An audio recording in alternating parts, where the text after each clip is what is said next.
I would like to go ahead and read Genesis chapter 26, verses 1 through 11. Um, I'm not sure that we'll get through everything I really want to say in these verses. We may have another message on it, but I'm going to try to be thorough enough. There'll be some things I leave out a little bit that I may just move on, and I'll have opportunity to kind of touch on those things later in another message. But we'll see. We'll just kind of see how thoroughly I go through a couple of these things. But I may have to give a whole other message here on some of this. So, Lord willing, my intention is to get through verses 1 through 11 in their entirety. So, Genesis 26, 1 through 11. Now there was a famine in the land, besides the former famine that was in the days of Abraham.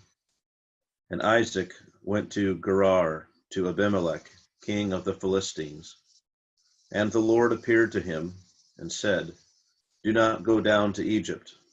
Dwell in the land of which I shall tell you. Sojourn in this land, and I will be with you, and will bless you. For to you and to your offspring I will give all these lands, and I will establish the oath that I swore to Abraham your father. I will multiply your offspring as the stars of heaven, and I will give to your offspring all these lands, and in your offspring all the nations of the earth shall be blessed, because Abraham obeyed my voice and kept my charge, my commandments, my statutes, and my laws. So Isaac settled in Gerar. When the men of the place asked him about his wife, he said, She is my sister, for he feared to say my wife, thinking, lest the men of the place should kill me because of Rebekah, because she was attractive in appearance. When he had been there a long time, Abimelech, king of the Philistines, looked out of a window and saw Isaac laughing with Rebekah his wife. So Abimelech called Isaac and said, Behold, she is your wife. How then could you say, She is my sister? Isaac said to him, Because I thought, lest I die because of her. Abimelech said, What is this you have done to us? One of the people might easily have lain with your wife, and you would have brought guilt upon us. So Abimelech warned all the people, saying, Whoever touches this man or his wife shall surely be put to death. Well, why don't we pray, and we will begin to work through the material we have here.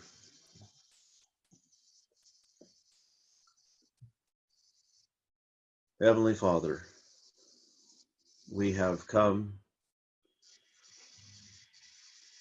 to sit under your word, to be instructed and taught, helped, edified, encouraged, and rebuked. And these are our needs. And your word is more than able to help us in these ways.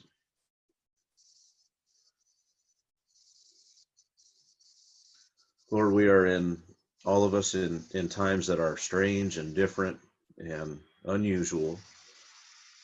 And we read about a man here who was also put in a time that in circumstances he was not accustomed to. And those circumstances brought with them new trials, fresh temptations, new risks in terms of sin, new opportunities to glorify you and to honor you. And in one way he did well, and another he did bad. And Lord, we just ask that you help us in our present circumstances to live for you and to walk worthy. We don't come to this text looking specifically for help in that vein in terms of dealing with some new situation, but we do want to gain the lessons that you have for us here. We want to understand what you're telling us. We want to be equipped and more knowledgeable about your word and your ways. That's maybe most important, to know the ways of God, that we might know God. Help us in this. We ask all these things for the cause of Christ and for his purposes in our life. Amen. Well, the title today for the message is The Good and the Bad. The Good and the Bad. And you could really see, let me say this to begin with. Verse 1, I think, is something of a kind of a heading, an introduction to kind of set the stage for the whole rest of verses 1 through 11. Really, it kind of could go on further, but it just tells you the fact of what happened. There was a famine in the land besides the former famine that was in the days of Abraham. And Isaac went to Gerar to Abimelech, king of the Philistines. And then verse 2 begins to backtrack and to the beginning of that statement. There was a famine in the land. What happened? Well, the Lord appeared to him, told him what to do, where to go or where not to go. And then verse 6, so Isaac settled in Gerar. Right, and then he has these dealings with Abimelech. So this is what we mean. This first verse is kind of a summary statement, you might say, of kind of some of what follows. There's a lot left out, but it's just kind of the bare facts of what's there. There was this famine. It was a new and a different famine than had been there before, that we've read about before. And Isaac went to Gerar. To Abimelech, king of the Philistines. So that just kind of is a setup here. So then,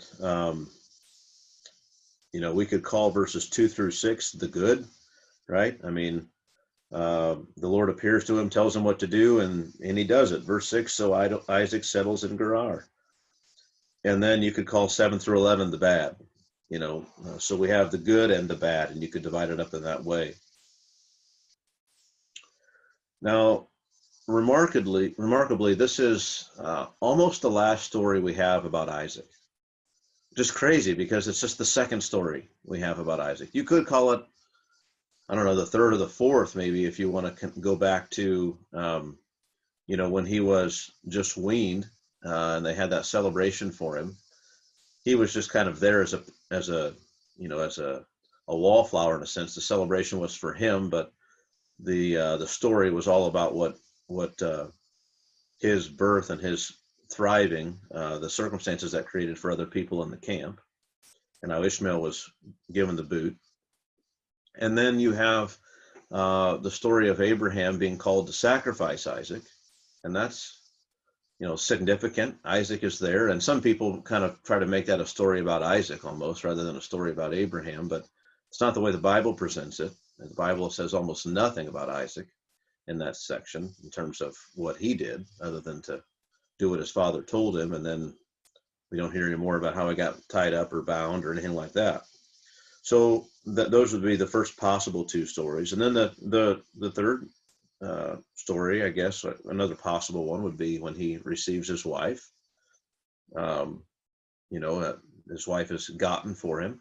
But really his story kind of begins when we find him praying for Rebecca. He marries Rebecca, and she's barren for 20 years, and he prays for her, and God answers the prayer.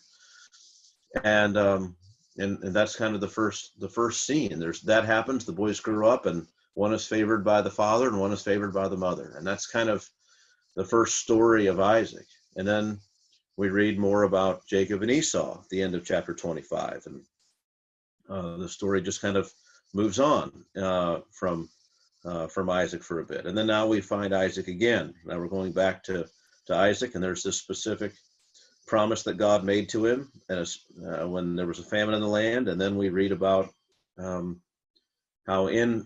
when Isaac obeyed God in terms of where to live, that brought with it some temptations. They were far less than the temptations would have been in Egypt, I'm sure, in terms of risk to covenant faithfulness and going on with God. But there were some temptations, and he fell to those in some ways. And so, not in every way, but in one specific way, he fell.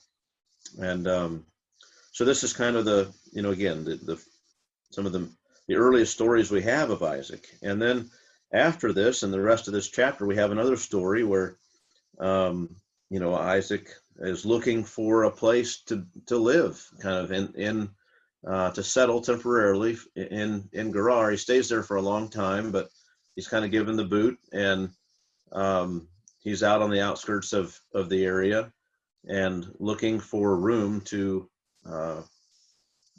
to shepherd his flocks and live his nomadic, semi-nomadic kind of lifestyle. And Abimelech comes to him with two other men to form a treaty.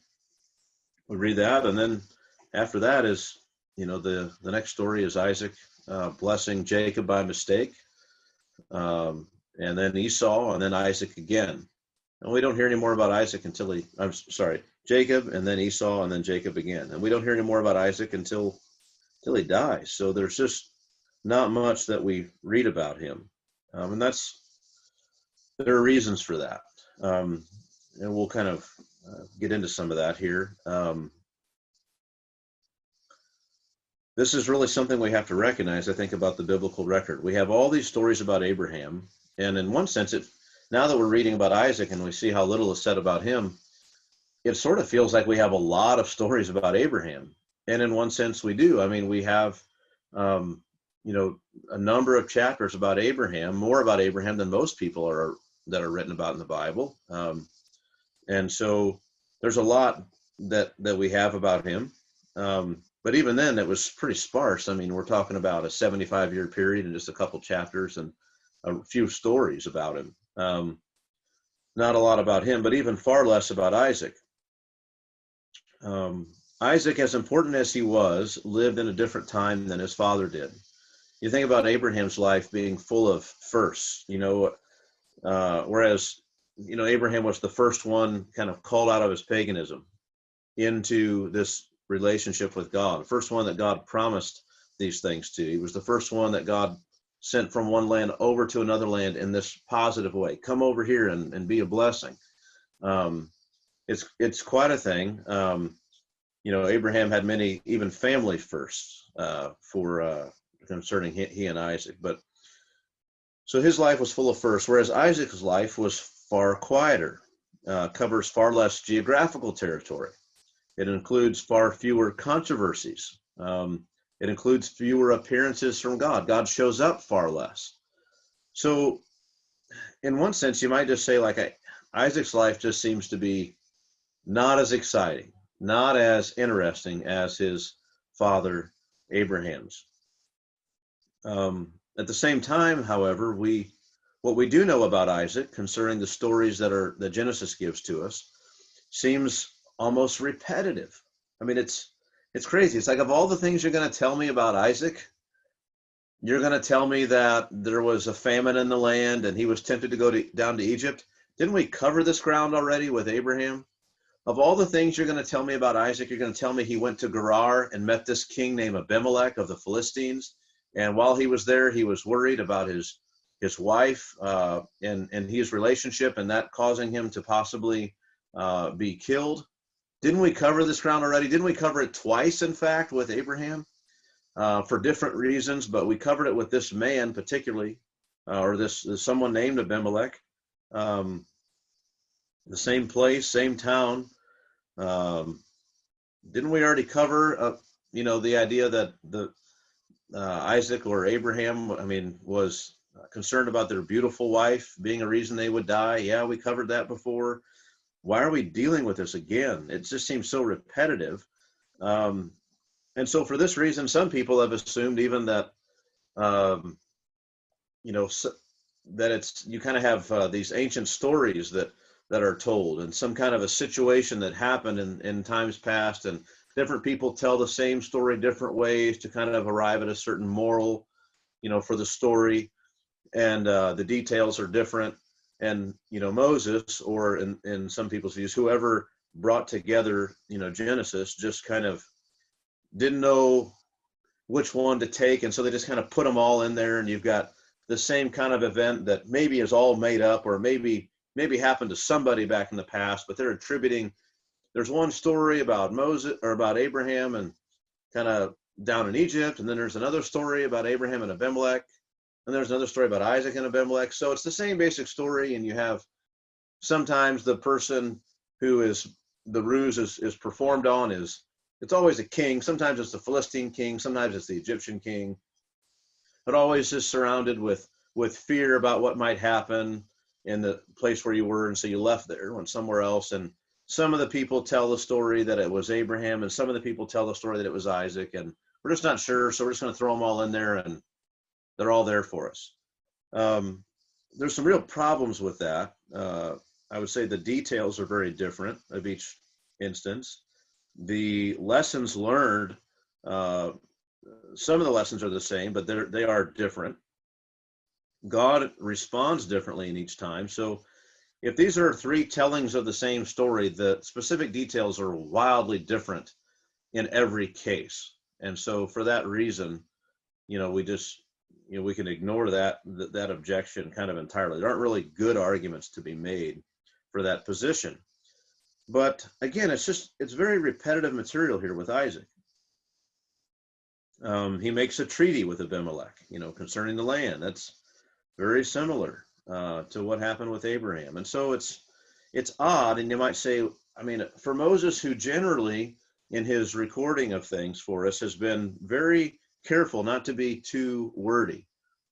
But here, of all the things he wants to tell us about Isaac, he wants to tell us a lot of the same basic stories, which is odd. Isn't there anything else that give us a little variety? Isn't there some other way to let us know about Isaac? Well, again, he's not trying to tell us about Isaac. He's got an agenda. Moses is trying to see to it that we learn the spiritual lessons we are supposed to learn. And those are important. And that can be most helpfully done by repeating some of these same things that happened. Abraham responded a certain way when there was famine in Egypt. And Isaac, it looks like, might have done the same thing, but God intervened. That's important to know and to notice, that God intervened and kept him in the land when he would have left.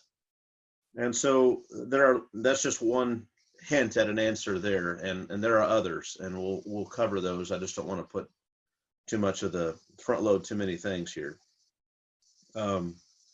So this is a helpful thing. The repetition is deliberate, it's instructive.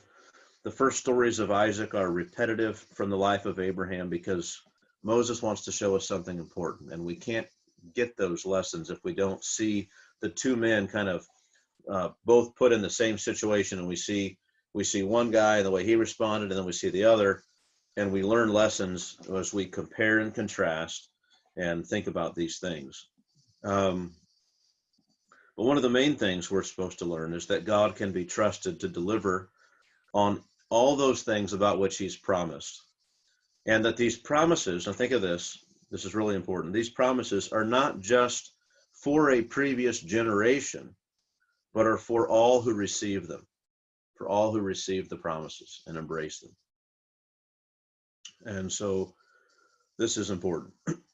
Now, so let's just begin then and to work through the text and to deal with some of the details so that we understand everything going on here as best we can, and then we will draw some conclusions and make some applications. So the first thing, there was a famine in the land besides the former famine that was in the days of Abraham, and Isaac went to Gerar to Abimelech, king of the Philistines.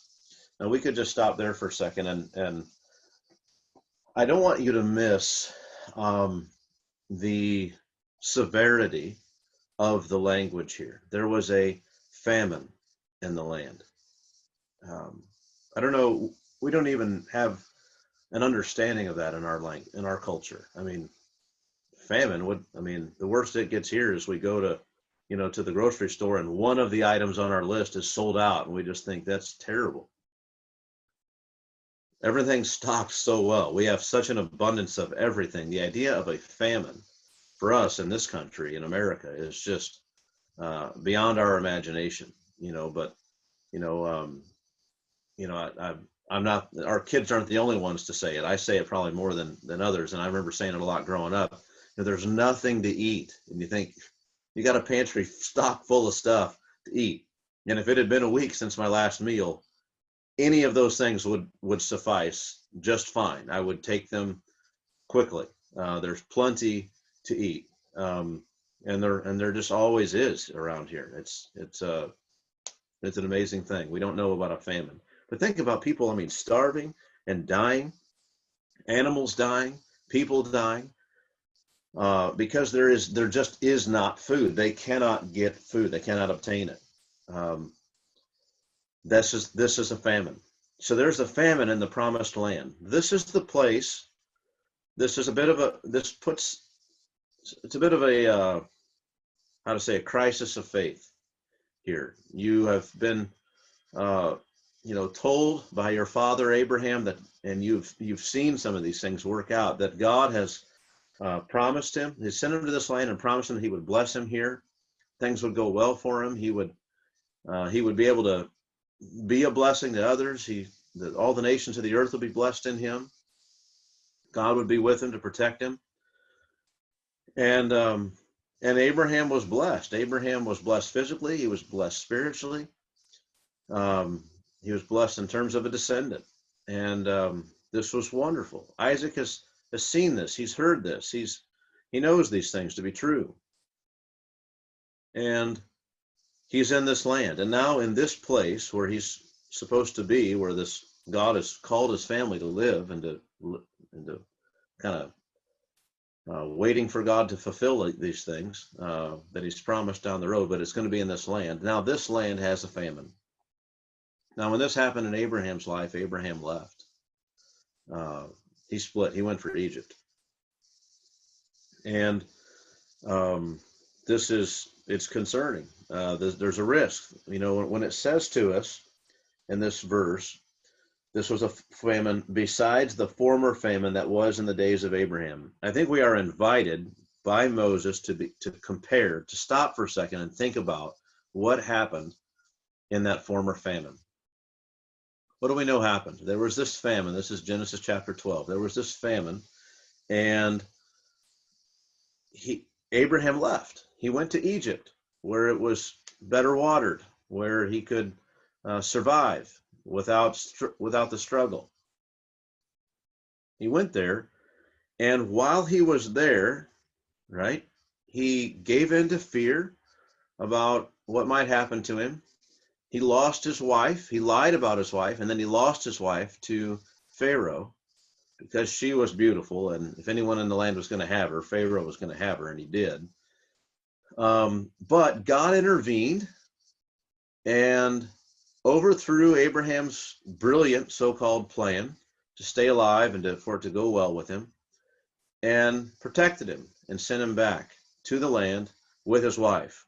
But those two things happened. Abraham responded wrongly to the famine in the land, one, out of fear, by leaving Egypt, and then two, by lying about his wife. And so the question is, immediately, well, what will Isaac do? What will happen? And we're not the only ones to think this. God himself thinks this. I mean, verse 2, and the Lord appeared to him and said, do not go down to Egypt. So this is not just on our mind. Moses has put it on our mind, but this was on God's mind, you might say. God knew this was a risk. God knew that he would be tempted to go to Egypt. Now, where did he go? He was told to stay in this land, the land of which I shall tell you, God tells him. And verse 1 tells us he went to Gerar, to Abimelech, king of the Philistines. He went to Gerar. So evidently that was the place that God had shown him. You could go, look, you can go find help. You can leave where you are to, get to a better place, but don't go to Egypt. You can go to the very nearby place of Gerar, the land of the Philistines, which is just basically Israel, but then on the coast, on the ocean coast. There would be a little more rainfall there. Things would be a little better. But still, famine conditions. It's not great, but you can survive there. And they probably have the benefit of the trade there because of the ocean. Phoenicians were generally kind of more of a seagoing people, so there would be reasons to go there. Now, What else? The timing of this. Let's consider this. Look at again verse 1. Listen to the way the text talks about Abraham. And I want you to ask yourself, is Abraham still alive or is he passed away? Now there was verse 1, there was a famine in the land besides the former famine that was in the days of Abraham. That makes it, to me, it sounds like we're not in the days of Abraham now. Right? And then look at the way God speaks. At the end of verse 3, and I will establish the oath that I swore to Abraham your father. I will multiply your offspring as the stars of heaven, and I will give to your offspring all these lands, and in your offspring all the nations of the earth shall be blessed, because Abraham obeyed my voice and kept my charge, my commandments, my statutes, and my laws. It's not as decisive there, but it does sound like Abraham, those events are certainly in the past, but it sounds like Abraham is in the past. He's summing up Abraham's life. He kept my charge. That's what Abraham did. It's not just a one-time kind of a situation. And so this is a summary of Abraham's life. It's hard to give that until Abraham's passed away. And then in verse 1 where it talks about the days of Abraham being in the past. Now, why do I mention that? Well, because Isaac was born when Abraham was 100. We're trying to get some dates here. Bear with me. Abraham was 100 years old, so which means he was like 99 when Sarah became pregnant with Isaac. The last time we read about a man named Abimelech was right before Abraham and Sarah became pregnant with Isaac, before God gave them that child. And Abraham had went out of fear to the Philistines, to Gerar, and he met this man named Abimelech. But while he was there, he lied about his wife. She was nearly 90, but Abraham was concerned politically to create some sort of a treaty and an alliance, and there was no real way to do this. And so he lied about Sarah. And so the Abimelech at that time, this man, took her as his bride. And that includes certain things that would have to be done to consummate a marriage. But the Lord prevented him from that and preserved Sarah, unstained. And so that happened. But now Abraham is dead. Abraham lived another 75 years after that. So we're at least 75 years later. And Isaac himself is at least 75 years old. He has two children who are at least 15. Jacob and Esau, or Esau and Jacob, you might say, are at least 15 years old because they were born to Isaac when he was 60. So Isaac's at least 75. We know Rebecca she's got to be at least 35. At the youngest, she could have been maybe 15 when she married Isaac. She was a young woman. She might have been a little older than that. So she's at least not 35, at least 50 at this age, because the boys are at least 15 years old. So she's maybe 15 when she gets married. She's married for 20 years before she has any kids. So then she's 35, then another 15 years before Abraham dies. So she's at least 50. So she's probably in her 50s. And Isaac is, late 70s, early 80s, probably about this time when they come to this place where there's this famine. And here they come. They're that old, and they meet this man named Abimelech. And the big question is this the same guy? I mean, is Abimelech this dense that he falls for this again? Well, one thing we'll say, he doesn't fall for it the same way. But no, I don't think it's the same guy. I don't think it can be, for a couple reasons. Number one, 75 years have passed. And that's a long, long time. Now, you might say, well, people seem to live longer back then. I mean, Isaac lives to be 180 and Abraham lives to be 175, and some of these other people live a long time. Sarah was old, and, why couldn't other people live that long? Well, I would say other people could, But the long lives that the patriarchs lived, one, that doesn't pass on for a long time. That's just a couple generations here. And it's marked out as a distinguishing mark of God's hand of blessing upon them and the specific fulfillment of things God had promised them about living long lives. Don't not forget, before Isaac was born to Abraham, the New Testament says he was, his own body, he was as good as dead. He lived another 75 years, but he was as good as dead. Isaac himself, in the next chapter, we read, he's when he goes to bless Esau, and he tries to bless Esau, he can't even see. He's blind. He's kind of bedridden, or nearly so. He's not doing well, and he lives for a long time after that. And so I think he lives almost like 100 years almost after that. It's amazing to think. No, sorry, not that. Let's see. No, it's not that long. Sorry. Jacob lives that long afterwards, but he lives a long time afterwards. So these are not, it's not as though these men lived long lives that were typical of the day. They didn't. So you have Abimelech in the 75 years prior to this. He's an adult man. He's married. He's got multiple wives. He's king of the region. It's not likely he's just a 20-year-old kid. Even if he is, at that time now he's at least 95 or older. That wouldn't be very likely. So I don't think it's him. That's one reason. Another reason I don't think it's him. You might say, well, it's the same name. Again, I would say there's reasons to disagree with the significance of that. And one thing I'll say is the name Abimelech itself means my father's king. So it's likely a thing that was passed down from one person to another as the kingship passed down in that area. My father is king. And so kind of the idea would be like you have inherited your throne legitimately. Like you weren't some usurper who came in somewhere else. Like my father is king, and that's passed to me, and I am king.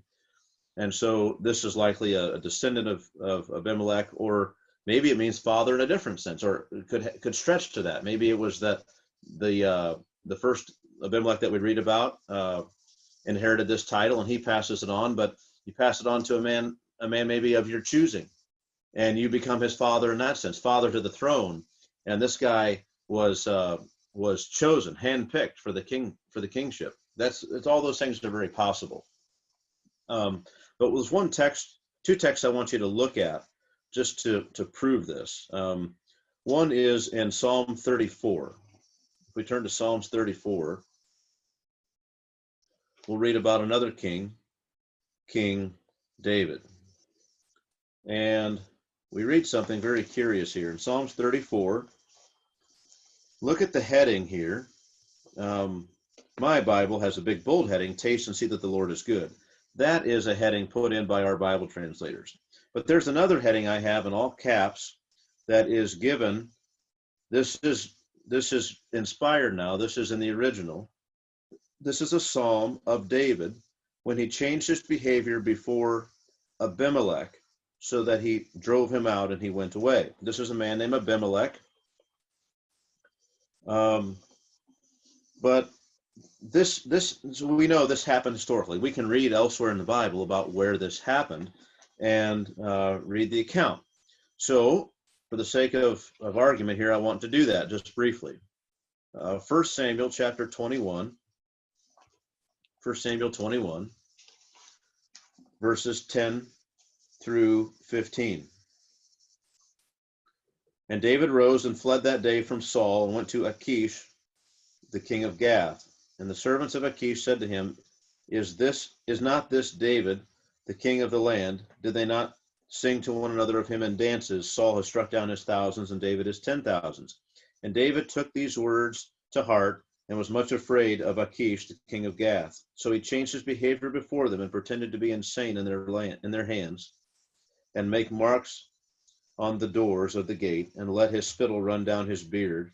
Then Achish said to his servants, Behold, you see the man is mad. Why then have you brought him to me? Do I lack madmen that you have brought this fellow to behave as a madman in my presence? Should this fellow come into my house?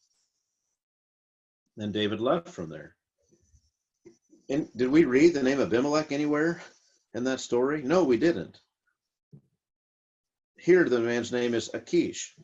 In Psalms, his name is Abimelech, which I think means something like Abimelech is a title you take next to your name when you sit on the throne. And so my father is king. This is what it meant. So he had two names. His name was Achish and his name was Abimelech.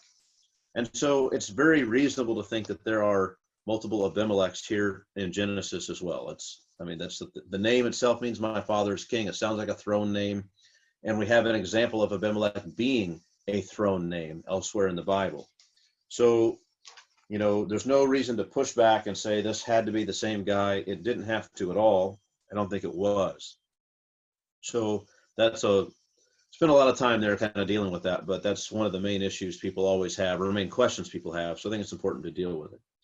Also, one other thing to bring out is later in this chapter, Abimelech has a man with him named Phicol. And this was also he's the commander of the army. And earlier when we read about Abimelech, Phicol was also the commander of the army. And here, I think, again, it's very likely, though we don't know what that name means. We just don't have access to that. Scholars haven't deciphered that yet. It is very likely that it's the same kind of thing, like an official title, official name that's given. So just to mention that. I could see Phicol possibly being the same guy if he was a young, kind of up-and-coming warrior, and then now he's at the end of his days at this time, and he's kind of brought in as an honorary way. But you'll notice in this text later, if you pay attention to it later on in this chapter, there's actually 3 people that come to Abraham this time. It's not just Abimelech and the commander of the army. There's also another man who's an advisor. And so it might be the same Phicol. Maybe he's kind of given a position of honor, and so he's there, but he's not really the same. He doesn't have the same capacities, and in his old age, he's not leaned upon for the daily counsel anymore, and he's not the right-hand man he used to be, though he has this honorary position. So he's brought into the negotiations, but there's another guy who kind of does what he typically had done, what Phicol used to do. So it's possible maybe Fickel's the same guy.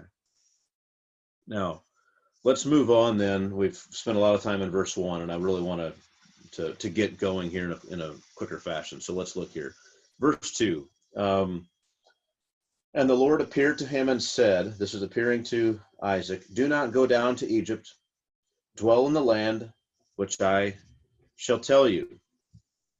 The Lord does not directly deal with the fears of Isaac here, in the sense that he doesn't say, like what he did sometimes to Abraham, do not fear, fear not. I am your shield, your reward shall be very great. He doesn't speak to him that way. He just tells him, hey, don't go to Egypt. Stay out of that place. And what else does he say? Do not go down to Egypt. Dwell in the land which I shall tell you. Don't leave. There's this famine. It's bad. You're wanting to get out of here. Don't go to Egypt. You're gonna go where I'll show you somewhere where I want you to, where it's okay for you to go. I'll give you permission to go there. And so this is what he's told. And then God continues.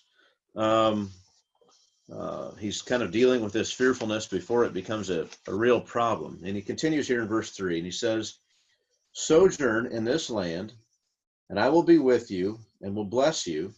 For to you and to your offspring I will give all these lands, and I will establish the oath that I swore to Abraham your father. So there is this this command again, sojourn in this land. What land? Well, this land. And so in this land of promise, part of it over here that the Philistines have, that's where I want you to go. Sojourn here, stay here in this land. And what does he say? He promises him something. I will be with you and will bless you. I will be with you and will bless you. And then he gives a reason. For To you and to your offspring I will give all these lands, and I will establish the oath that I swore to Abraham your father. Now, I think there's some important connections we should make here. We should pay careful attention to the way this is worded. The command, sojourn in this land, and I will be with you and will bless you. So the command, sojourn in the land, is accompanied by conditions that God will guarantee if. So here's the command, sojourn in the land, and it's like, if you'll do that, these things will be true. This will be connected and attached to it. What will happen? I will be with you and will bless you. So sojourn in the land, and I will be with you and bless you. For, there's the reason. There's something that undergirds all of that and holds all those things up. The platform is this. There's something that's important to God, a reason for his action. And what does he say? What does he say? Again, I will be with you and will bless you. For to you and to your offspring I will give all these lands. So the one thing, to you and to your offspring I will give all these lands. And there's something else that makes up this foundation.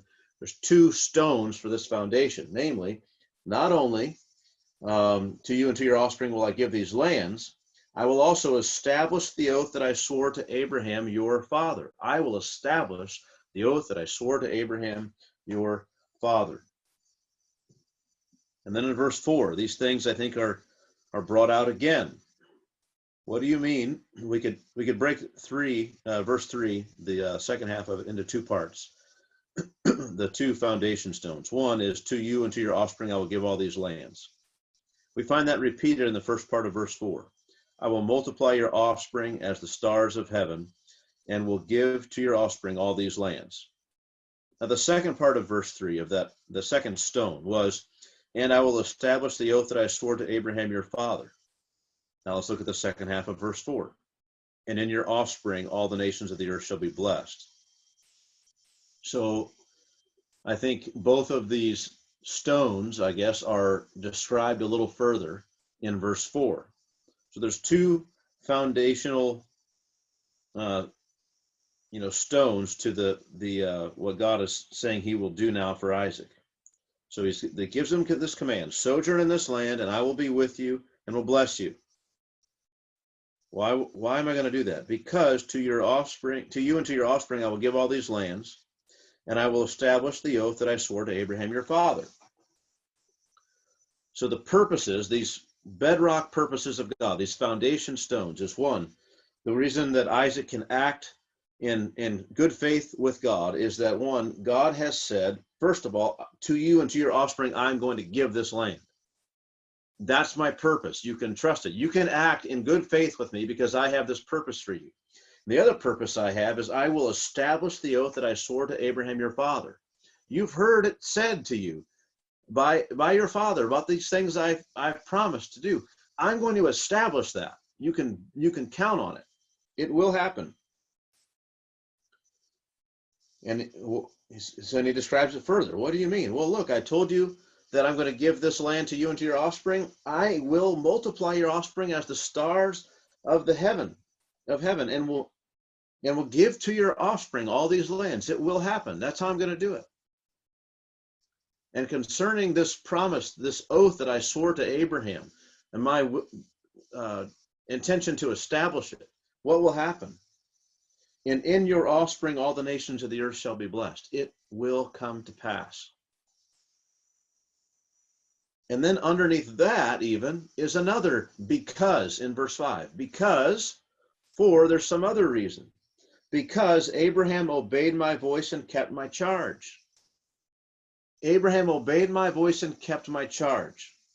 And then that's kind of described a little bit. My commandments, my statutes, and my laws. Whatever it was God commanded him to do, whatever the commands were, Abraham obeyed.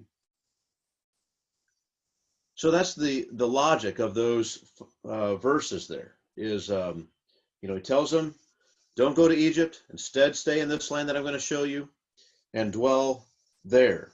And if you'll do that, then what is God going to do? What does he say? Again, I will be with you and will bless you. So if you'll go to the land, I will be with you and bless you. How can I trust that, God? How do I know you're going to do it? Because I have these purposes. Namely, the first purpose is to you and to your offspring, I'm going to give this land. And my other purpose is I had said things to Abraham that I mean to fulfill. Right? How am I going to do these things? How am I going to accomplish those purposes?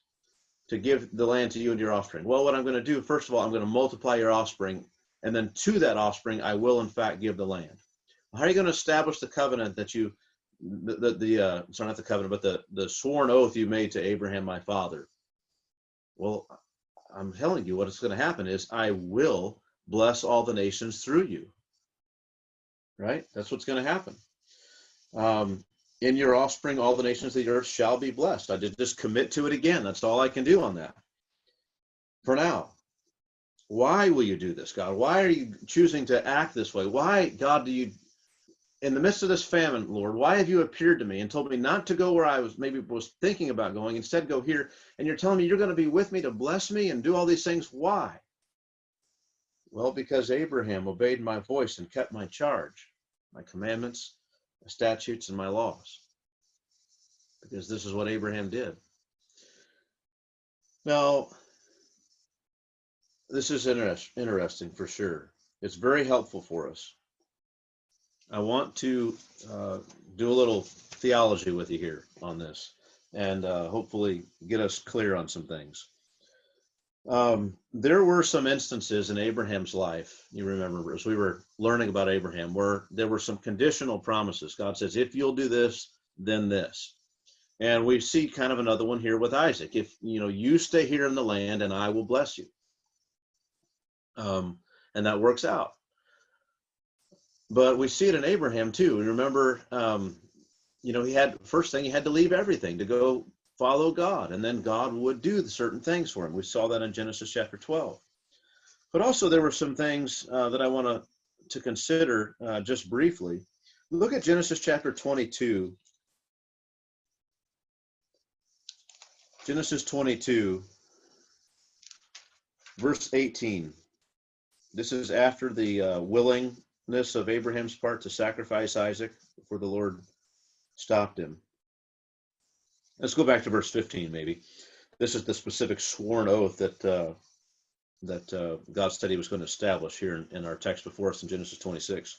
And the angel of the Lord called to Abraham a second time from heaven and said, by myself I have sworn, declares the Lord, because you have done this and have not withheld your son, your only son, I will surely bless you, and I will surely multiply your offspring as the stars of heaven and as the sand that is on the seashore. And your offspring shall possess the gate of his enemies. And in your offspring shall all the nations of the earth be blessed, because you have obeyed my voice. Now, here's what's being sworn to Abraham here. By myself I have sworn, declares the Lord, because you have done this, because he obeyed the specific charge given to him by God, because you have done this and have not withheld your son, your only son, I will surely bless you. So certain, sure blessing is coming. And I will surely multiply your offspring as the stars of heaven and as the sand that is on the seashore. You will have a vast multitude of descendants. And what else? There's something else. And your offspring, this is singular now. We remember that from when we studied this before. This offspring here, mentioned here is singular, shall possess the gate of his enemies. And in your offspring, it is that in that singular offspring, and in that offspring, shall all the nations of the earth be blessed, because you have obeyed my voice. Abraham had finally become the man God set out to make him to be, and things were in place now for all this to happen. And it's not just that they were in place, but God wanted to assure Abraham that it was not for naught. This was a guaranteed thing, and the reward that Abraham got for having trusted God to this extent, that he would even be willing to offer up his own son, confident that God would somehow work this thing out, is that not only did he not have to go through with the act, but God gave him greater assurances that it would definitely for certain come to pass, that this blessing would come. God would guarantee it. God would, in fact, find a way to finally and forever put Abraham's sins away and put our sins away from us and to bless the world. Worldwide blessing would come. It would come through a descendant of Abraham. Now, so that the blessing coming to the nations of the earth through a singular offspring of Abraham is specifically tied to the obedience of Abraham. Abraham obeyed, and therefore God guaranteed it with an oath that this would happen, which is what we read in Genesis 26. God is doing these things because Abraham obeyed my voice and kept my charge, my commandments, my statutes, and my laws. And it's exactly what we read in Genesis 22, that Abraham obeyed his voice. It's an exact quote. There's another place also that I want to turn to in Genesis chapter 17, the covenant of circumcision. And I want you to see this. In Genesis chapter 17, verse 1, when Abraham was 99 years old, the Lord appeared to Abram and said to him, I am God Almighty, walk before me and be blameless, that I may make my covenant between me and you and may multiply you greatly. There, the multitude of Abraham's offspring and the covenant that would come between God and Abraham, that God's going to make here, this covenant of circumcision, is conditional upon Abraham walking before God and being blameless. Verse 4, behold, my covenant is with you, and you shall be the father of a multitude of nations. No longer shall you be called Abram, but your name shall be called Abraham, for I have made you the father of a multitude of nations. I will make you exceedingly fruitful, and I will make you into nations, and kings shall come from you. And I will establish my covenant between me and you and your offspring after you throughout their generations for an everlasting covenant, to be God to you and to your offspring after you. And I will give to you and to your offspring after you the land of your sojournings, all the land of Canaan for an everlasting possession, and I will be their God. And God said to Abraham, so he said, I'll do all these things. As for you, verse 9, you shall keep my covenant, you and your offspring after you throughout their generations. This is my covenant which you shall keep between me and you and your offspring after you. And he gives them this covenant of circumcision. And Abraham wasn't really too keen on the idea of this covenant of circumcision because it also carried with it the removal of Ishmael as the promised son. He didn't like that. He kind of argued with God about it a little bit. But as soon as God said, no, this is the only way it's going to happen, it's going to have to be through this new child. Verse 22 of chapter 17, when he had finished talking with him, God went up from Abraham. And then Abraham took Ishmael his son and all those born in his house or bought with his money, every male among the men of Abraham's house, and he circumcised the flesh of their foreskins that very day. Immediate obedience. This was a severe test of faith and obedience and a willingness on Abraham's part to follow God in bringing the blessing that God intended to bring to the world. And following God in terms of going on with God, whatever those conditions may be. God said, okay, look, I'm going to establish this covenant. And this is the way our relationship is going to be governed from now on. This is the new agreement. You need to sign on in blood or we'll have nothing to do with one another anymore. And what does Abraham do? He signs that very day in blood. He and all the males of his household. So he was obedient.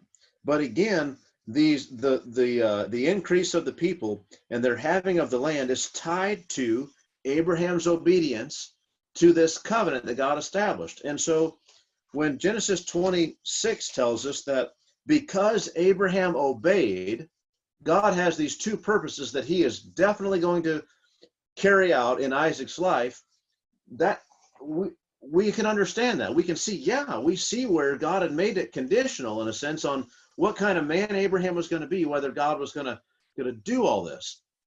And it wasn't that God was sitting back waiting to see what Abraham would do. God was actually at work in Abraham's life to get him to become this kind of a man, to get him to where he would want God this much, working in his life, teaching him, cutting off from his lies, his hypocrisy, his own plans that he might make, and instead bringing him back, casting him on God, and then God was encouraging his faith, coming through for him, protecting him, providing for him, blessing him so that he would have the faith enough to believe God no matter what. But because he did, God's going to guarantee that these things come to pass. And so now when it comes to Isaac, God doesn't say, hey, I'm going to make new promises to you. He just says, hey, those promises I made to Abraham, they apply to you because they do, because all the conditions were met. they all apply. My purposes, I made these promises to them, I swore these oaths, and you're going to benefit from that. And you just need to cooperate. You just need to stay in this land. If you'll just stay in this land, all these things are going to happen. And so God intervenes in his life to keep him out of Egypt, to keep him in the land. He begins this process. How is it God's going to bless him? I mean, God did all these things to Abraham. He promised these things to Abraham. But Abraham's dead. So what is it? And, he's gone in this sense. He's not on the earth. So what does it matter whether God, keeps his word to him or not? I mean, right? I mean, there's some things you might promise. I mean, even in marriage, we think about our marriage vows.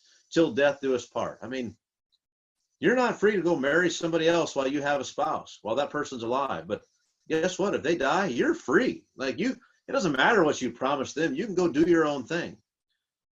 God's not that way. It's not like, Abraham died, so God's free now of all the things that he promised Abraham, and he can start afresh and do whatever he wants.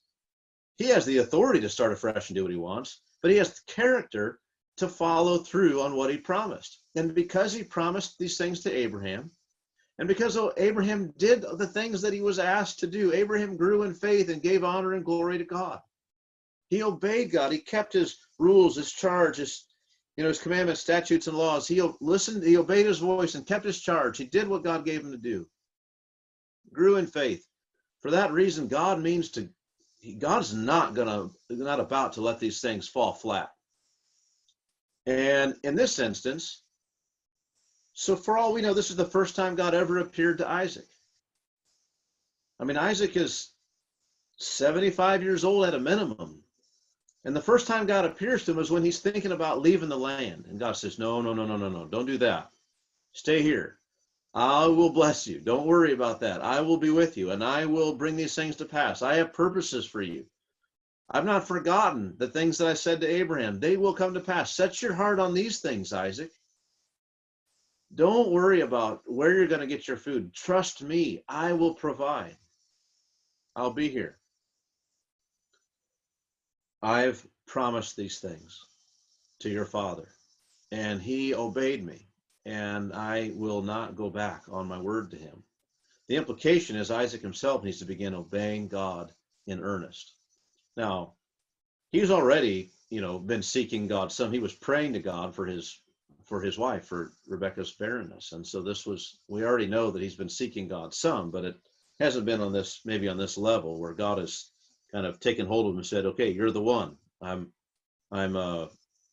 dealing with you now. And if the things I promised Abraham are going to happen, then you need to follow what I'm saying now. You need to do these things, and I will bless you, and these things will come to pass. Now, so there's that. In verse 6, we read the happy conclusion to that. So Isaac settled in Gerar. He started out well. I mean, remember, he's got a bride from that his father wanted him to have, a wonderful woman named Rebekah. He's got this bride.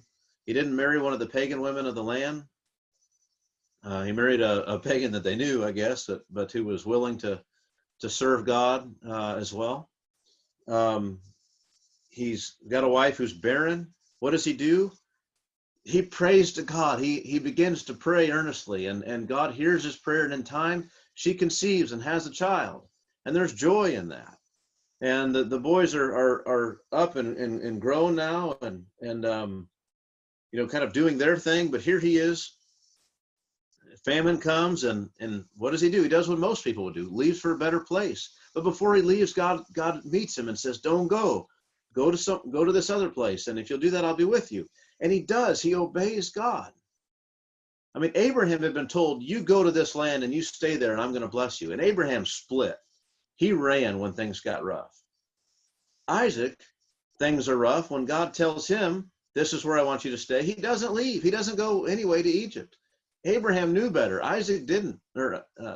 Isaac didn't know better until now. God tells him, "Stay," and then he stays. He obeys. He obeys where Abraham didn't. So things look very good. But he is, after all, Abraham's son, and he sins here in the same way. Yes, he settled in Gerar, and that was good. But look at verse 7. When the men of the place asked him about his wife, he said, "She is my sister." For he feared to say my wife, thinking, lest the men of the place should kill me because of Rebekah, because she was attractive in appearance. So he's got a beautiful wife. You think about it. Here are the people of the city of Gerar, the people of the Philistines. They are there. This foreigner comes in, and he's wealthy, and there's a beautiful woman with him. She's middle-aged, maybe a little past that, but man, she's beautiful. And this guy doesn't, because he's just a foreigner come, in this time, he doesn't really have any legal rights. Like nothing's going to happen to you really if you do anything to this guy. He's not a citizen here. He's not recognized. He has no legal standing. Remember, Abraham couldn't even buy land without, the convening a whole council of people over in Hebron. It's a different people group, but same land. This is the way it was. If you weren't the settled, established people, you just had no standing. And so he comes there and he's fearful that things are going to go bad for him. Somebody's going to see his wife. They're going to want her for their own, and they're just going to kill him. And then they'll take her. And who's going to stop him? This is a realistic situation. Like, there's no legal recourse. It's not like somebody's going to kill him and then be punished. And nobody cares. He's not from there. He's not one of them. It doesn't matter to them as long as they don't make waves, in their own community. So he's got this plan. I'm going to say she's my sister. I know Dad did that. It worked out. He was safe. We're going to do it again. That's what I'm going to say. I'm going to say she's my sister. So he says that she is his sister. Now, it's interesting. Abram, when he pulled these pranks, we call them pranks. They weren't pranks. They were serious deceptions. When he did this, he asked Sarah to lie for him. This text doesn't say that. It does not say that Sarah or that Rebekah lied for him. It just says he lied about it. That's an interesting distinction. It's just absent. We don't know whether Rebekah maybe told the lie to or not, or maybe she just kept quiet. Maybe she didn't have opportunity really too much to do that. Maybe once Isaac already said she's my sister, nobody bothered to ask further. I don't know. It's hard to know how that worked out. But look at verse 8 then. When he had been there a long time, so Isaac had been there a long time. So he comes to Gerar. He's settled for quite a long time, and still no one has taken his beautiful wife to be their bride. So I think he overestimated the danger. It wasn't like he got there and everyone was just, man, she's so attractive. I'll do whatever I can do to have her. They say beauty is in the eye of the beholder. Isaac believed he had a beautiful wife, and I'm sure he did.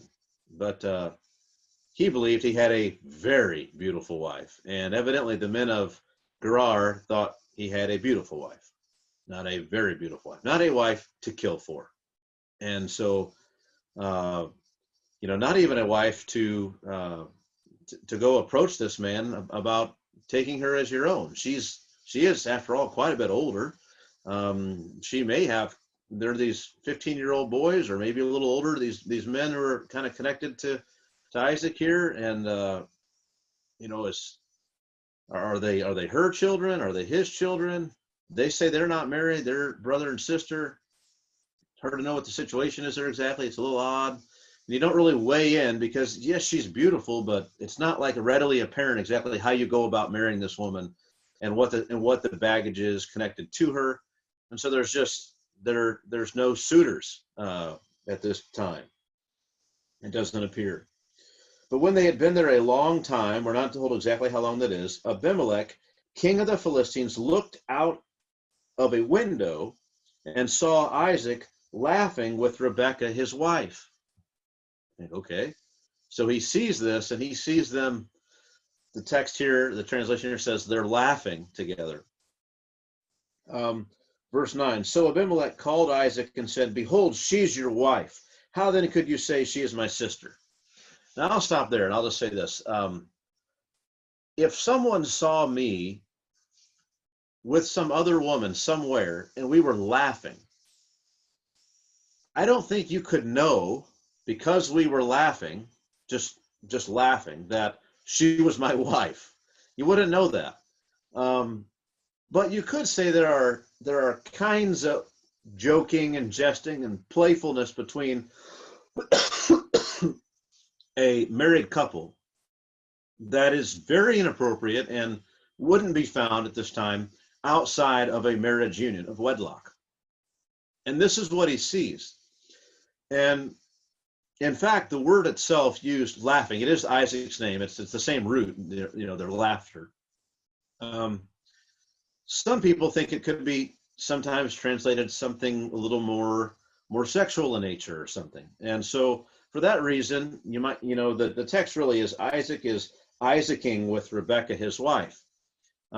We could say, instead of saying Isaac's name as laughter, maybe an easier translation for us would be, his name translated doesn't mean to laugh, it means kind of jesting or fooling around. And so then you could see how you could have, he looked out the window and saw Isaac, the fooler, fooling around with Rebekah. And in that sense, like, whoa, what does he mean? Fooling around? Like, well, that has, for us, it has very obviously has some possibly sexual, connotations. And so maybe the scholars are right that might be a good way to think about it. But either way, what he sees is something that, when viewed, man, it gives the secret away. Because you saw them this way, for a fact these people are married. These aren't brothers. This is not brother and sister. They are married. This is your wife. And so he calls them, verse 9, so Abimelech called Isaac. You could imagine, some servant of the king says, hey, my master, the king, Abimelech, has summoned you. He wants to talk to you about something. What's the feeling? Is Isaac thinking, feeling like he's called to the principal's office here or to the magistrate and he's fearful in that sense? Or is it more, I wonder who is interested in my wife to marry them now? Maybe finally someone has shown an interest and they are going to pursue this through Abimelech or something that way. But that's exactly the opposite of what happens. Abimelech, king of the Philistines, sees this. He says, behold, she is your wife. How then could you say she is my sister? Why would you do this, right? How could you say that? And Isaac said to him, because I thought lest I die because of her. I figured somebody would probably kill me. They'd take her. Abimelech said, what is this you have done to us? One of the people might easily have lain with your wife, and you could have brought guilt upon us.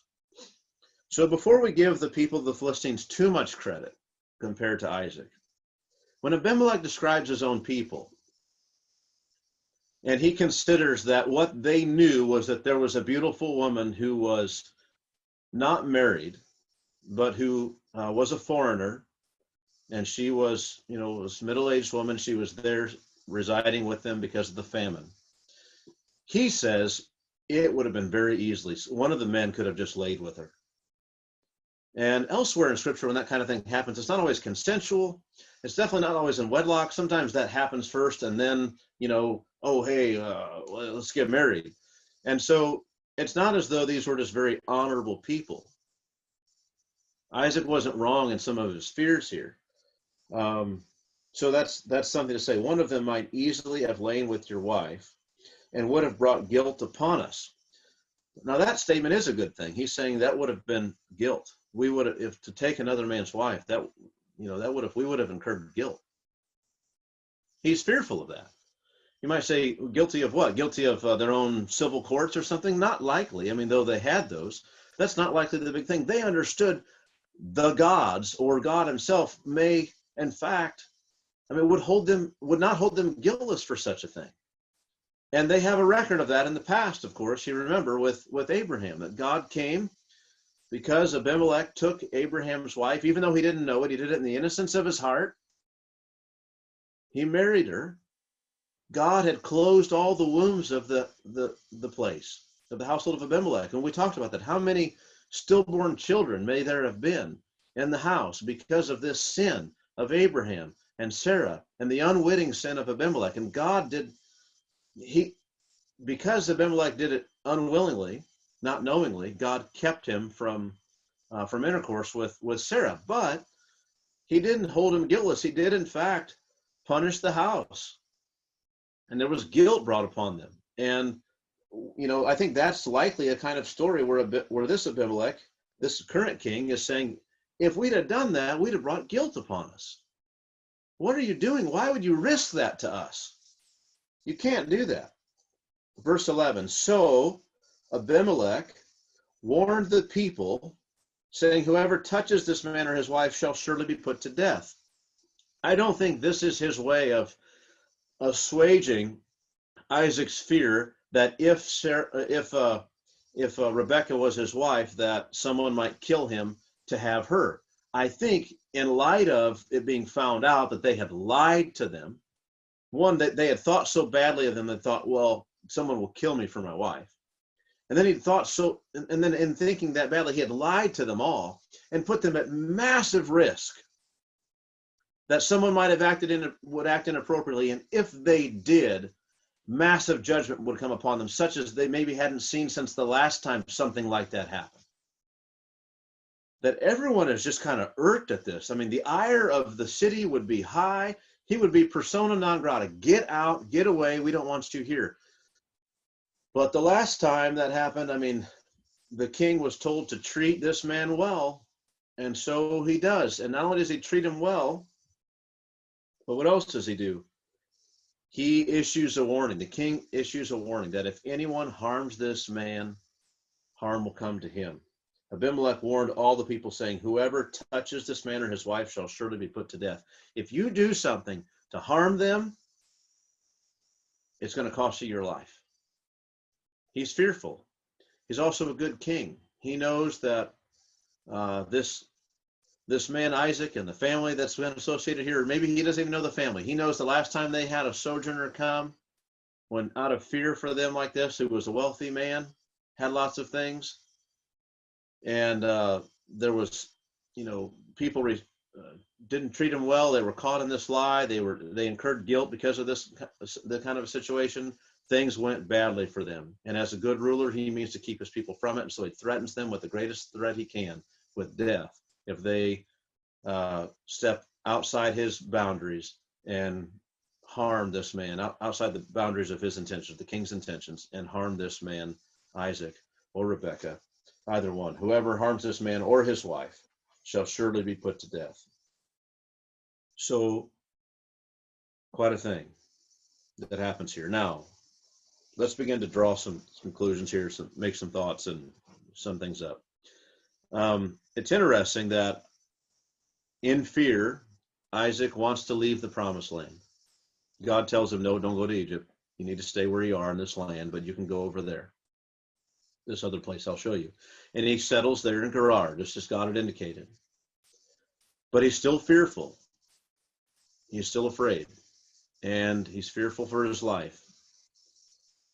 He was trusted God enough not to go to Egypt, but didn't trust God enough to protect him in Gerar. That's tragic. And it's like I say, the good and the bad. The good is he trusted God with his life. The bad thing is he didn't trust God with his life. But the amazing thing is, even though he didn't trust God, God proved trustworthy. He lied, he got found out, and the end result was the king issued a verdict that if anyone harms this man, he's going to die. So don't do anything to him. So not only is he now protected by God, but he has something more tangible that he can see, the king's decree, the king's edict that nothing should happen to him. And so it's shameful for him in that he's got to confess to God that he lacked confidence in God. But in another sense, it builds faith because he can see, even though I acted so foolishly, God, you have done so well. You've preserved me. You've guaranteed my preservation in the land. Not only have you given me a place to go where there's food that we can survive, but more than that, you've guaranteed me protection politically. So what a thing. So we see God's blessing upon him. We see the faithfulness of God to carry out his promises and his purposes. And we see God again engaged in faith building. I mean, Isaac's afraid. He wants to leave for Egypt. He says, don't do that. Remember, I've promised to your father, and it's guaranteed. Like, I promised him these things. I have this purpose to fulfill these things in you because Abraham obeyed me, and I've sworn an oath to him, and I will do it. It'll come to pass. Stay here. Trust me. So he says, okay, and he goes to where God told him to. And he's there for a long time, but the whole time he's there, he's been kind of halfway believing God. He's not been believing him fully, and he's been lying about his wife's relationship to him so that things go better for him, and he doesn't, maybe he won't die because he's afraid of that. And he gets away with this for a while. And then finally the king finds out about it, calls him to the carpet. He's very upset. But the king recalls what had happened in the past in their history as a people. And he guarantees Isaac's safety and Rebekah's safety by issuing this decree that no one should harm them. And so even though Isaac didn't trust God to protect him in the land, now he sees that he can trust God to protect him in the land, that God worked it out so that he's protected. So God's building faith again. It's wonderful. Now, I want to mention a few things here, just in summary and kind of drawing things to a close. I want to talk about the repetition that we have here in Isaac's life and some things about that. And then I want to talk about fearing God. So two things. One is the point of this repetition, and there'll be some helpful lessons for us there, and then failing to fear God and the dangers of that. So these should go pretty quickly. I think I spent a little more on this first one. So the point of the repetition, let's say this again. I've kind of hit this a little bit already, but the experiences of Abraham are different than the experiences of Isaac, right? Isaac has twin boys. Isaac never uses a wife substitute. Isaac puts no foreign armies to flight like his father Abraham had done. He never left everything to just go out in an unknown place and go follow God. That never happened for him. He never entertained angels unaware. He never entertained angels being aware. He never knew Melchizedek. He was not revered as a mighty prince of God among the people. He didn't conceive in very old age. His faith was never put to the same sort of test as his father's was on Mount Moriah and sacrificing his son. All these big high points in Abraham's life, the thing that make Abraham like one of the great men of faith, is they're absent in Isaac's life. And his life is very quiet compared to his father's, as we'll learn, even compared to his children's lives, even especially Jacob's. I mean, there's just not much to write about for Isaac. It's kind of a quiet, tepid life. There's just not much happening. It's very dull in that sense. And you might say, if you're going to write a biography about one of the patriarchs, don't write it on Isaac, because it just won't sell. Nobody wants to read a biography about Isaac. I mean, even the things we read about most of them are repeated from things that happened with Abraham, and the story of Abraham. Now there's a biography to write. That's really amazing. And Jacob, with all the stuff that goes on with him, that's an exciting biography. Isaac is just kind of, man, it's just not that interesting, it doesn't seem, in terms of biographical material. There's not a lot there. But in terms of what's repeated, there are some very important things going on. And I want to highlight this. First of all, this one is maybe a point of similarity. It's maybe not as important, but it does help us see the setting of things here. Both men live in tents outside the various cities of the region, grazing their animals, tending to their flocks, maybe growing whatever small crops they can, digging wells and traveling in a semi-nomadic sort of life. They go out to a region and settle there for a while. Maybe they're there for a year or 6 months, and then they go somewhere else. They're there for maybe a few years and then off somewhere else. They're not exactly constantly traveling, but they are moving from place to place, never really settling for a long time anywhere. Even though our text sometimes says they settled somewhere, they were there for a long time. That's relative to the lifestyle they were living. Now, so they don't settle down or seek a permanent place anywhere. Neither one of the men do that. They have confidence and anticipation of what God would provide later through his promise. They realize that this isn't going to be a land for them, it's for their descendants later, but they are supposed to dwell here in the meantime and can continue on. And so that's the way they live. Also, both men felt the weight of barrenness through their wives, right? Isaac's wife, Rebekah, was barren, and he prayed for her, and she conceived. That's a very important and encouraging report. And what do I mean? It appears that he has been paying careful attention to the lessons his father had to learn the hard way at that point. It seems good. Isaac is confident in God. He directs his prayers to God, the one who cares for him, cares for Rebekah. He's confident in that. For 20 years, he places his hope in God's faithfulness to his promises for descendants for Isaac. He's waiting on for 20 years. He's waiting that through him, through Isaac, shall Abraham's offspring be named. Praise to God, not just for that promise, but for the sake of Rebekah, that she would have a child. And she eventually does. She has 2. Now, though, there's a similar experience of a barren land. He's had a barren wife. Now he's got a barren land.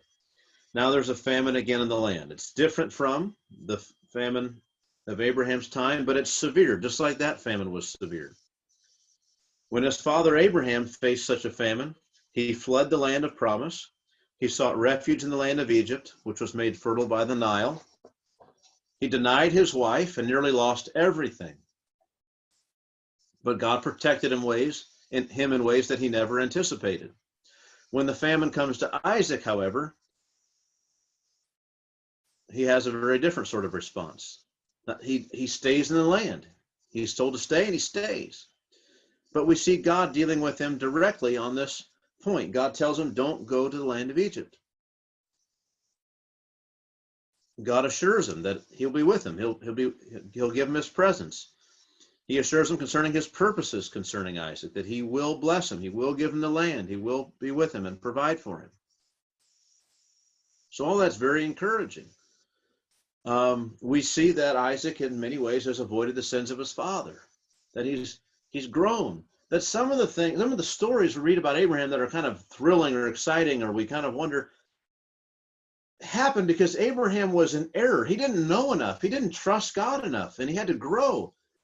And some of those stories are absent from Isaac's life because Isaac did trust God. Abraham wasn't trusting God enough to stay in the land. He went down to Egypt and had to come back in repentance. Isaac trusted God enough to stay in the land. Well, Abraham didn't trust God enough to protect him, and so he lied about his wife. And Isaac did trust God enough to, no, he didn't. He was like his father in this instance. He failed the same way Abraham failed. He lied about his wife. He when faced with the same temptation, the same doubts that Abraham had, he failed in the same ways.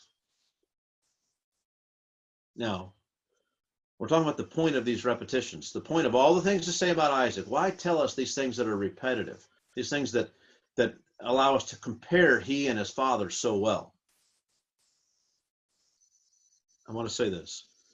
We begin to see that Isaac's life teaches us how we ought to consider our lives today in the context of some of the great Christian biographies, maybe, or certain times in church history, right? It's easy to somehow believe that a quieter life, a life less adventurous, is somehow less important or involves less faith. That a life that involves less moments you can point to and say, this was a severe trial of faith, I didn't know if I could go on believing God, somehow means there's been otherwise this lack of faith. And think about Abraham's life. We're reading so much about him, about he doubted God, he was wavering, and then something happened, and then God showed he could be trusted. God acted in this mighty way, and then Abraham did trust God. Well, if Isaac learns from those things and just says, I'm just going to trust God, and he is at some points not to the place where his faith is teetering and wavering, then God doesn't have to act in the same way and do the same amazing things to build his faith, because his faith has been built already by believing the stories he's heard about his father. So in one sense, or maybe we would be wrong to think that a quieter life includes temptations that are fundamentally different from one generation to another, maybe in all respects, that nothing that, because Abraham lived this very exciting life and all these different things happened and God was at work in these mighty ways and he saw all these things God did, that's so different than Isaac. And so their lives are just so different. These guys, their temptations they can't even relate to one another. They have completely different temptations, completely different life settings. Everything's different. It's going to be very different for Isaac. How's he going to learn anything from Abraham? Or how's his life is going to be so different? Well, what we find is, as different as his life is, there's a lot of the same temptations. He goes to a place and he's fearful that they're going to kill his beautiful wife and take him.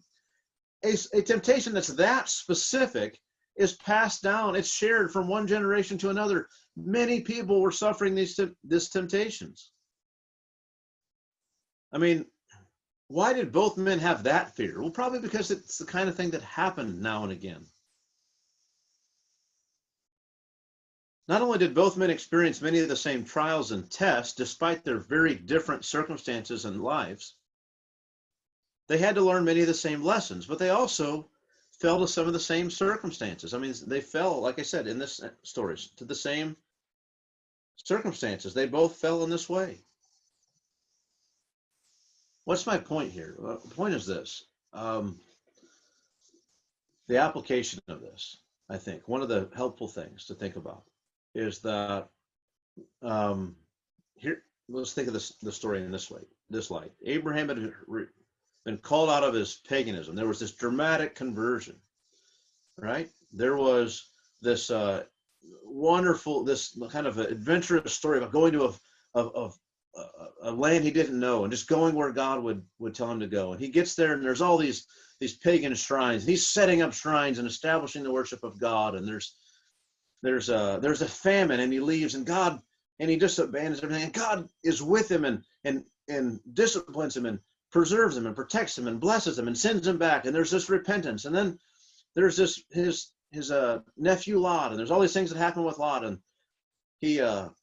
God promises him that he's going to give him all the land, and he doesn't need to fear about what he gave Lot. And then Lot finds himself in trouble, and what does Abraham do? He ventures out on God, really, for the second time. He really goes out to venture on God, and God puts these armies to flight, and that's wonderful. And you think, well, what a man Abraham was. And then we find him, he's fearful again, and he's afraid, and he goes to the Philistines, and he lies again, and he fails so miserably on the Philistines. And then God preserves him and protects him and sends this whole curse upon the people of the Philistines in this mighty way. It's an incredible thing. God shows up, and you can't miss it.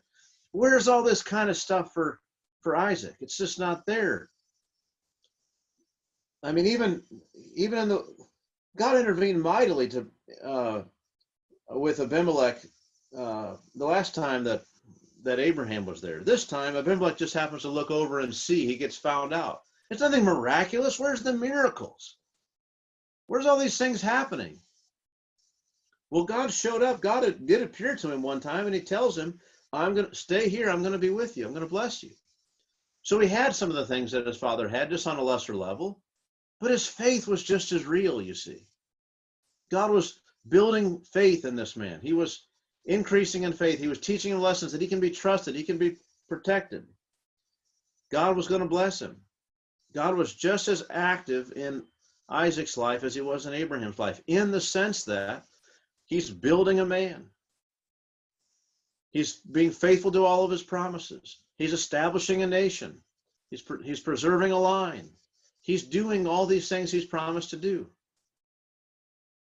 He's not failing on any of those respects. Most of the things that God had to do to Abraham, he doesn't have to do in Isaac's life, because Isaac has learned these lessons already, or he is learning them in other ways. Now, what I mean is this, the application again, is that many times we can read maybe old Christian biographies or think about times in church history where certain maybe revivals and things happened. And it's not wrong to long for some of those things. But one of the benefits of, like, let's say you decide you've gone through a lot of things as a Christian, you decide to write your biography. You don't write your biography to say, so that people read your story and think, oh man, that's amazing. Look how great that guy is. I'll never be like that. Look at all the things God did. You do it because the average Joe on the street, the average Christian on the street, doesn't experience some of these things in the same vivid way. And you want to encourage him and build his faith, and you tell these stories so that he can draw encouragement from them, be helped and encouraged by one another, right? And he can take those lessons that you've learned and apply them to his own life so that he then can go on believing God also the way you have learned to. The point isn't so that he then has something to say, well, God should do all these same things in my life. Rather, the point you're trying to make is to encourage them about the truthfulness and the faithfulness of God. And if they learn those lessons, then they're going to put those things into practice. And so they're going to be faced with, it's not that they don't face anything. They're faced with the same sorts of trials, but they're believing God and they don't get caught by the same things. They don't get tripped up by the same temptations.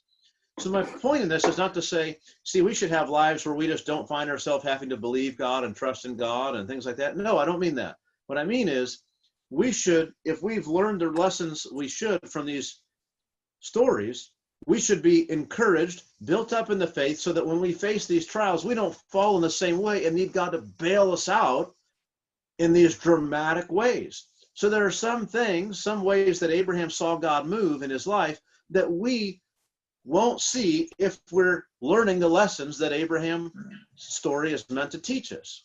We won't have God bail us out in the same exact way. It doesn't mean God won't bail us out. God won't show up and help us and protect us and provide us at certain times. He will. He's going to be faithful to his promises. But sometimes God showing up in that way is a mark of immaturity. Other times it's a mark of God just, we're venturing out in great faith and God is out there protecting us and sustaining us. I don't mean to say one way or the other that if God is showing up all the time, it's a mark of maturity or immaturity. I don't mean that. But just to say that, it's encouraging maybe at times where your life, by comparison to some others, maybe seems just quieter. Well, that could be for a lot of different reasons. I mean, when I hear people give their testimony, it's so discouraging to me sometimes that I grew up in a circle where if your testimony wasn't very dramatic, if there wasn't this huge dramatic conversion and this terrible life of sin that was lived, and now look at your holiness, that it wasn't a very good testimony and probably shouldn't be shared. And that's terrible. Like, you're dealing with people, most people who like grew up in a church who were kept from, because of that, from so many of the errors that this other person had and were living in. They were kept from that. They were taught righteousness and holiness in the scriptures. And from childhood, they knew the scriptures. Those people in general shouldn't have the same dramatic kind of testimony that someone else does from a different kind of lifestyle. And if we treat those, if the expectation is, or the assumption is that only the most dramatic of stories are really the ones worth telling, and those are the ones who have really been saved and have really learned from God, just those people, then that's wrong. We've missed it. Isaac learned from God too, and he didn't have all the same dramatic things. Again, when his ruse was found out, it wasn't because of a supernatural intervention by God. Even when his ruse was found out, it was because the king just happened to see. It's embarrassingly bad compared to what happened for Abraham. But God was faithful in establishing his promises. I mean, God promised these things to Abraham. What's going to happen for Isaac? God's going to do it. God's going to be faithful to do what he said he would do. It's wonderful. Our lives will be tested in many of the same ways as other people for various reasons. I mean, I may not ever fall victim to the the temptation for the wife ruse and say my wife is my sister. That may never happen.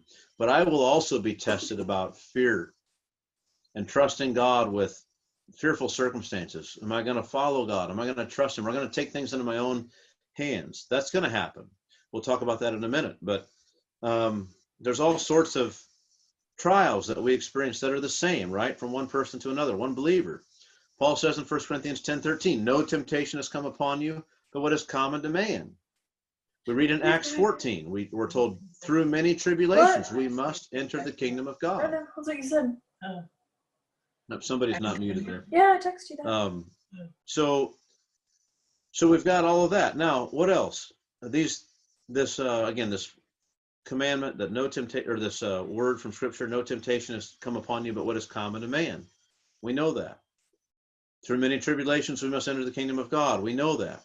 We ought to expect that as believers, we're constantly dealing with the same kinds of things.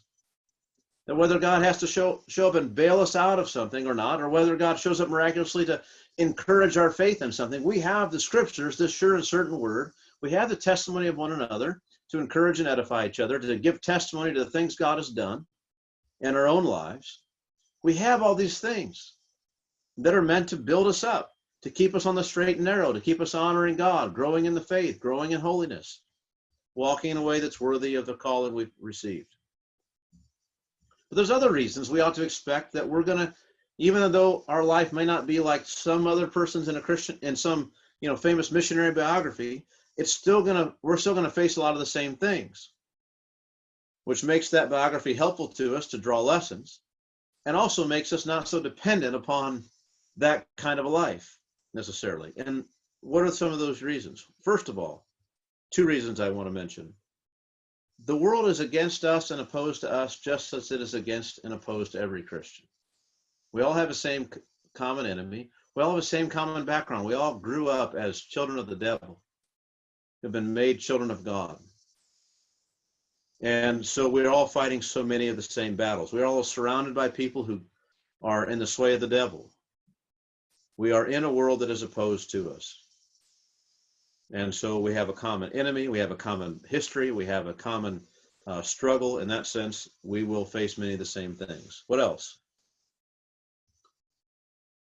I worded it this way. It's a little bit different way to say it, but it's this. God wants a certain kind of shine on all of us as believers, as his people. On us, in our lives, from our hearts, God wants a certain kind of shine. He set about in Abraham's life to take these things where Abraham was weak in faith and to chip away at it and to buff these things out and to get him to where his life just shone faith and confidence in God and a love for God. And God wants that for every believer. He's at work. This is what sanctification is all about. God wants this certain shine on your life. It's called a Christ likeness. He wants you to be like Christ. And so because not only do we have a common enemy and a common background and a common struggle, we also have a common destination, a common purpose that God has for us, that he's at work in our life to accomplish. We're all being changed into the same image. And so we're all going to the same place. The closer we get to that place, the more similar our stories appear. And so for that reason too, we ought to be careful about thinking that, stories of some people and the things they experience are so different from our own. They're not. We ought to be careful about elevating those stories. We want to elevate them in terms of these are things to emulate, but we don't want to elevate them in terms of, this kind of faith is unattainable. That's just not it.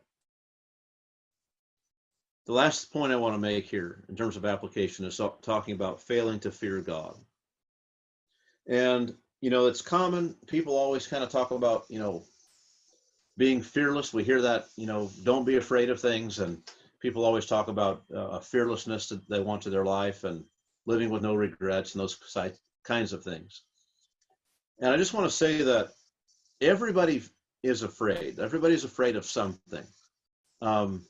Always. There's always something you kind of in the back of your mind, maybe I hope this doesn't happen, or I sure hope that this doesn't turn into this, or whatever.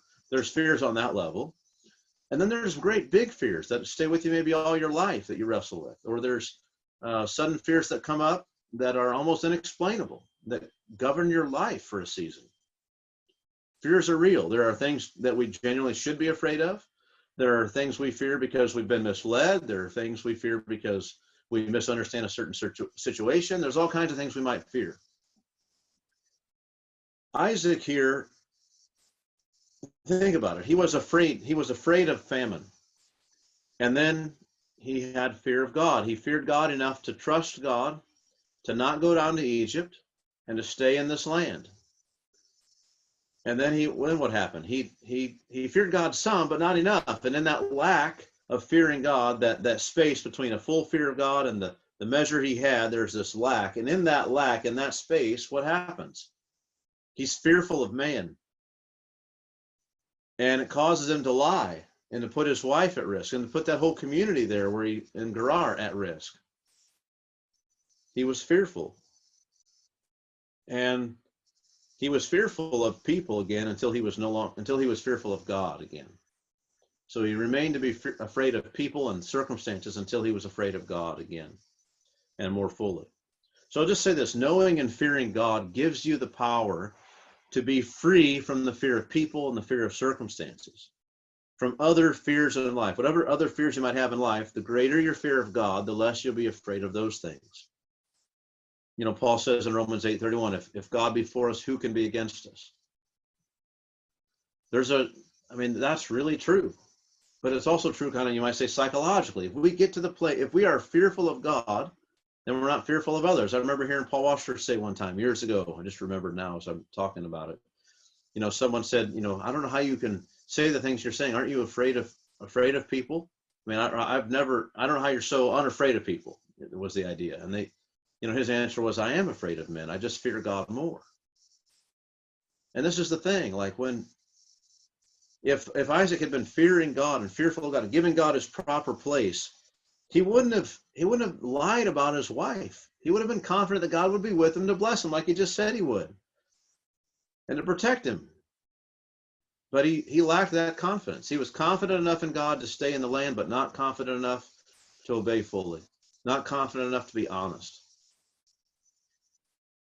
And so that's just a charge for us, to work out the fear of God in our life like leaven and bread, right? Don't just settle for, fearing God and regarding God in this area and to this level, but not fully. I mean, there are areas in your own life, where you're tempted to give into fear, or you're tempted to hide from things, and don't do that. Be confident in God. Jesus could say to the disciples, you believe God, believe also in me. And it's like they had belief in God. There were other things they needed to yet believe. And we could say that about fear. Like, you have some fear of God, but there are other areas where you need yet to work that fear out and to honor God and trust God in the things that he said. We can be sure that when we don't fear God, we're fearful of other things. We're acting out of fear all the time. We may not be acting only out of fear, but there are always things that we're concerned about. There's always, eventualities we have in mind, things like that. Well, what about this? What about that? And we're always, whether it's the plans we make or the way we react just immediately when something happens, it matters who we fear. We need to have fear of God. Most importantly, we need to have fear of God because God is faithful. God will do what he's promised to do. We can trust him. We need to regard the things he said and honor him and serve him, trust him in these things, because he's faithful to carry out what he's promised. Well, it doesn't matter what generations he's promised these things to, they're available to all who will receive them. So cast yourself on God, just like Isaac did, and like he learned to do more as a result of this. As we'll see in this next section when we go to read there, God promised Isaac he would bless him if he stayed in the land. And not only did he promise that, he carried it out. Isaac sowed in that land and reaped in the same year, verse 12 says, 100-fold. The Lord blessed him, it says. Think of that. I mean, there's a famine all around. People are kind of eking out an existence here. In the midst of the famine, Isaac sows and he reaps 100-fold, like a bumper crop in the midst of this. So it's out on the outskirts of town where the resources are a little scarce anyway. God was with him. So let's draw help and encouragement from that. So that's all I have. If any of you have any questions on any of this, it's pretty straightforward, but maybe there are some details you have questions on, or maybe you have a comment or just some other thing you want to share with regard to the main thrust of the message. Anyone?